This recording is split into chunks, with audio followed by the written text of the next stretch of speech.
Hey everybody, welcome back to yet another exciting edition of What CD is Rob listening to now? And this time I continue on with my Van Halen marathon and their third album, released in 1980, Women and Children First. Now, this album kicks off with In the Cradle Will Rock, and it's a very good song, one of the band's biggest tunes. The guitar work here is just masterful, showing exactly why Eddie was one of the greats. Musically, the tune is heavy, melodic, everything I love about these early Van Halen albums. We also get a bunch of a bit of David Lee Roth fuckery and a bit of a talking section. It's not the worst of his talking sections, and it may be loved by most fans, but for me, it's just, I got tired of it years ago. I don't know, maybe it's because we never found out what Junior's grades were. I don't know. Everybody Wants Some starts off with some David Lee Roth chanting and Tarzan noises. There's also a mumbling bit that kind of drags that section of the tune down, as well as the and it's just part of his style that I just never really cared for. The intro to Fools, while I see they were trying something different, it wears out its welcome pretty quick. Eddie's guitar sounds cool, but I find myself wanting to punch David Lee Roth in the face. In fact, he does a lot of noises and annoying things on this album, and while they might have been endearing on the first album, they really started to get to me by this album. Romeo Delight is a fantastic tune with a killer bass work from Michael Anthony. With his fierce bass work here, it's easy to see that the band were definitely fueled by that energy.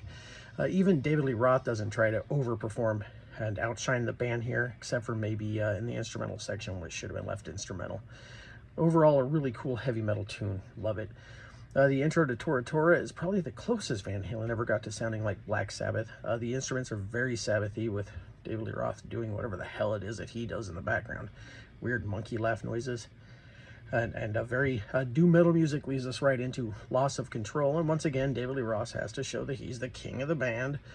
There are points that I just wish he'd stop his yammering. There's a difference between vocals and whatever the hell it is he's doing. The chorus is proof that sometimes he just needs to let the music do the talking. But what great music here. Eddie tunes in some of his best guitar work on the album here, and Alex and Michael are definitely along for the wild ride. Now, I do love David Lee Roth, okay? Don't get me wrong, I do. I think sometimes he's just a little too much, and that's why I think Sammy was better in the studio and live. Sammy knew how to serve the song. David Lee Roth knows how to serve the vocalist.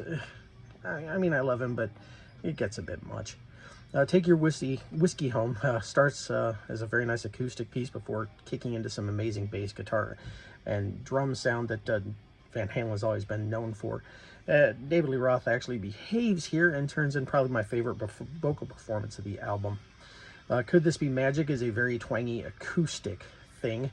On paper, I can't imagine it would work, but here it's actually pretty cool. And for the first time, we actually get a female vocalist on a Van Halen song. It's sort of a throwaway tune, but I really enjoy it, especially the chorus with its drunken party harmonizing. Very cool tune. The album closes out with In a Simple Rhyme, which is sort of a straight-ahead rock tune and probably my favorite song from this album. It's got a definite 70s rock vibe, a bit unlike anything else from the album. A definite stretch for them. And it wouldn't feel out of place on a Boston album, frankly, at least to my ears. Once again, we get some beautiful harmonizing from the band, which I think just elevates this tune even higher. And the bass work, once again, cannot be overstated. I think, I know Eddie is the star of this band in many people's eyes, but Michael Anthony really shines on this track, and frankly, the vast majority of Van Halen's catalog. And the album closes with a very brief instrumental track called, piece called Growth. It's kind of thrown at the end of A Simple Rhyme. And the band considered continuing it on the next album, but I guess they let that go. So I know they played it live many times.